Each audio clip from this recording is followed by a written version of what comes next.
Hello everyone, welcome to my channel. आज मैं इस वीडियो में आप लोगों की क्वेरीज को बहुत दूर कर दूंगी, क्योंकि मैं बहुत ज़्यादा इंफॉर्मेशन प्रोवाइड करने वाली हूँ जो कि बहुत यूज़फुल होगी एएआई से रिलेटेड। चाहे वो आप जिस पोस्ट के लिए भी अप्लाई कर रहे हो, जो कि अभी एग्ज़ाम होने वाले हैं 14 अक्टूबर से, तो मैं उसके लिए जो भी इंफॉर्मेशन है ज़रूरी, वो सारी आपको प्रोवाइड कर रही हूँ और प्रोवाइड कर भी चुकी हूँ। और आज भी मैं उसी चीज़ के बारे में डिटेल बताऊँगी। अभी सीबीटी होने वाला है तो सबको पता है, लेकिन सीबीटी के बाद कौन कौन सी फेजेस होंगी, कैसे कैसे सिलेक्शन होगा, ये सारी चीज़ें मैं बताऊँगी। जूनियर एग्जीक्यूटिव कॉमन कैडर का क्या पैटर्न होगा, कैसे पेपर देना है, आखिरी टाइम पे क्या क्या टॉपिक्स पढ़ने हैं, क्या क्या आपको एडमिट कार्ड के साथ ले जाना है, कैसे ले जाना है, ये सारी चीज़ें मैं ऑलरेडी यूट्यूब चैनल पे अपलोड कर चुकी हूँ वीडियो, तो आप वहाँ से देख सकते हैं। मैं उसका लिंक डिस्क्रिप्शन बॉक्स में दे दूँगी। लेकिन एक बार मैं रिमाइंड कर देती हूँ कि जो लोग 15 और 14 अक्टूबर को एग्जाम देने जा रहे हैं, उनको अपना एडमिट कार्ड लेके जाना है। एडमिट कार्ड में आपको अपनी फ़ोटो पेस्ट करनी है। जो आपने एप्लीकेशन फॉर्म फिल करते समय जो फ़ोटो लगा रखी है, आपको वही फ़ोटो उसमें पेस्ट करनी है। बाकी आपको एक आईडी प्रूफ अपना ओरिजिनल ले जाना होगा। मेनली आप कोशिश करना अपना आधार कार्ड ले जाने की, तो आधार कार्ड आप ले जाना, क्योंकि वहाँ राशन कार्ड ऐसा कुछ वैलिड नहीं होगा। तो आप मेनली कोशिश करना अपना आधार कार्ड ले जाना वहाँ पर ओरिजिनल, और फिर आप एक पेन भी लेते जाना वहाँ पर, क्योंकि रफ शीट वहाँ पर मिलेगी, बट आप एक बार अपना पेन भी, एक कोई भी डॉट पेन आप रख लेना, उसको लेकर जाना साथ में। बाकी वहाँ पर आप जब जाओगे तो वहाँ पर आपको स्टेटमेंट खुद एक स्क्रीन में दिखाई देगी, वही आपको स्टेटमेंट अपनी एडमिट कार्ड में कॉपी करना होगा। अब सबसे ज़्यादा जो मेन क्वेरी है कि ये कि हमें क्या, जब हम पेपर देंगे तो उसके बाद का प्रोसेस क्या होगा। क्या जूनियर एग्जीक्यूटिव कॉमन कैडर के लिए एक ही पेपर होगा, या फिर उसके आगे और भी फेजेस है। और बाकी जो junior executive fire service, senior assistant, junior assistant, इन या अकाउंट्स, इन सब की पोस्ट के लिए क्या होगा, तो ये सारा डिटेल मैं इस वीडियो में आपको प्रोवाइड करूंगी। तो इस वीडियो को पूरा ज़रूर देखिएगा। मेनली जो जूनियर एग्जीक्यूटिव कॉमन कैडर के एग्जाम फिल करें, उनके लिए भी इसमें पता चलेगा आपको कि कौन सा क्या क्या स्टेजेस हैं, क्या है क्या नहीं है। बाकी फायर सर्विसेज में जिसने फिल किया होगा उनको भी, मतलब इसमें एआई से रिलेटेड जो भी वैकेंसीज आई थी उसके सारे डिटेल आपको इस वीडियो में पूरा पता चल जाएगी।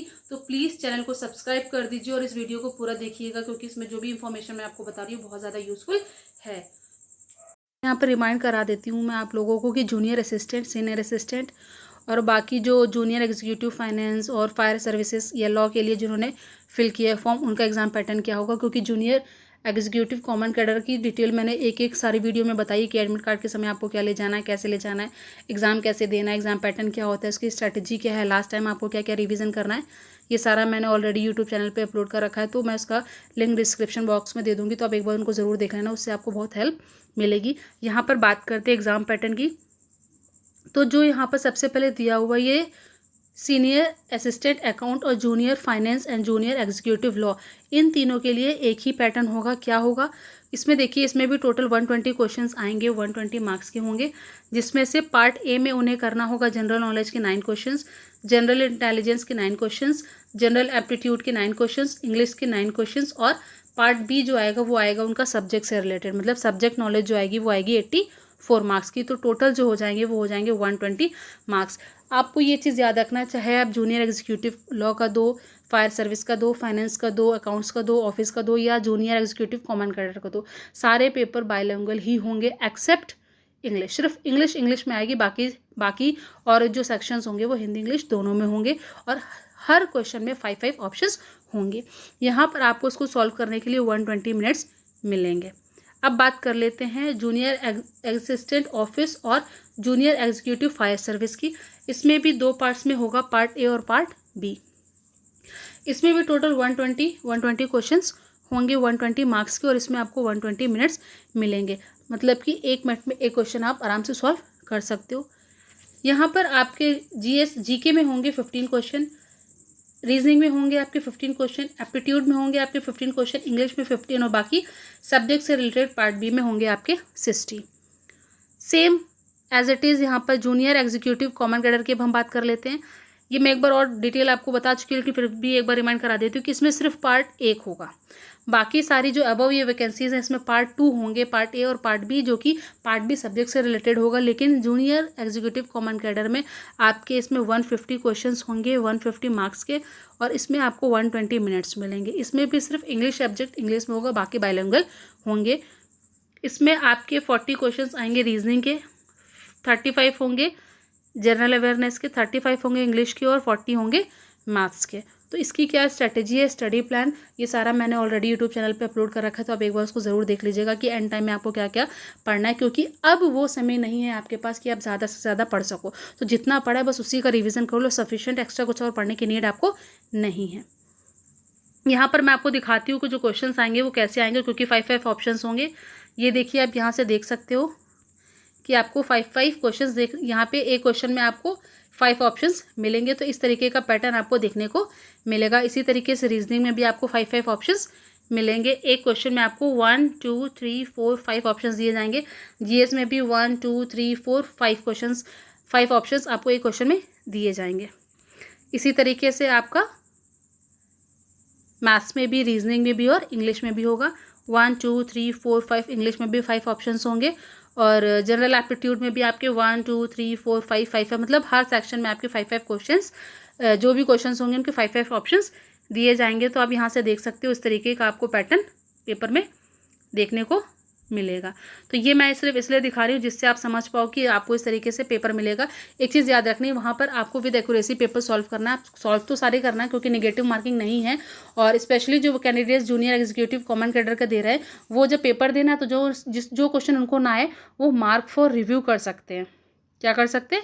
Mark for review. यहाँ पर आप ये इंस्ट्रक्शंस हैं, इनको रीड कर लो जिससे कि आप थोड़ा बहुत समझ जाओ। बाकी यहाँ वहाँ आपको पेपर में भी देखने को मिलेगा। मार्क फॉर रिव्यू करके आप वापस उन क्वेश्चंस को फिर से सॉल्व कर लेना, क्योंकि आपको सबसे पहले वो क्वेश्चंस अटेम्प्ट करने हैं जो आपको आते हो, और आप एक्यूरेसी के साथ क्वेश्चंस को सॉल्व करना, और मोस्टली कोशिश करना है कि एक्यूरेट आंसर्स ही वहाँ पर टिक करो।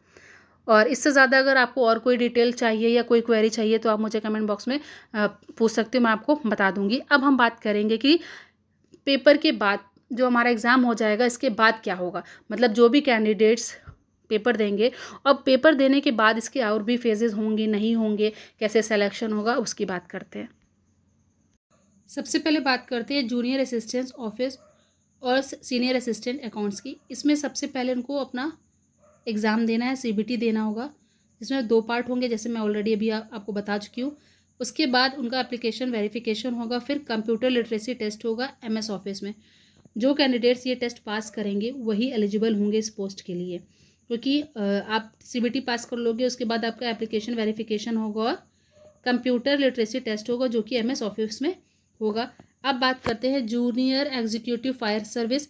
इसमें भी आपका सीबीटी क्लियर करने के बाद जो शॉर्ट लिस्टेड कैंडिडेट्स होंगे उनको एप्लीकेशन वेरिफिकेशन होगा उनका, फिर फिजिकल मेजरमेंट टेस्ट होगा और फिजिकल एंड्योरेंस टेस्ट होगा, जिसमें रनिंग कराई जाएगी, casualty carrying, pole climbing, ladder means होता है सीढ़ी, रोप क्लाइंबिंग, फिर ड्राइविंग टेस्ट भी होगा।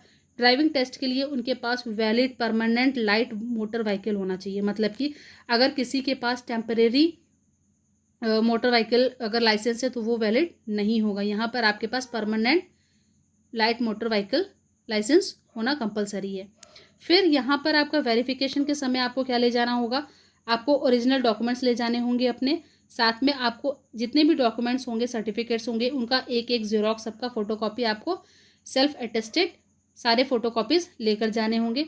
और बाकी जो कैंडिडेट्स सेंट्रल गवर्नमेंट में या स्टेट गवर्नमेंट में या पब्लिक सेक्टर में काम कर रहे हैं और उन्होंने अगर इस पोस्ट के लिए अप्लाई कर रखा है या किसी भी पोस्ट के लिए अप्लाई कर रखा है, तो डॉक्यूमेंट वेरिफिकेशन के समय उन्हें एक चाहिए होगा एनओसी, जिसे बोला जाता है नो ऑब्जेक्शन सर्टिफिकेट। तो ये सारे मैंने जो बताए हैं स्टेजेस, ये आपके सीबीटी क्लियर करने के बाद होंगे। अब सबसे ज़्यादा जो क्वेरी है वो है जूनियर एग्जीक्यूटिव कॉमन कैडर।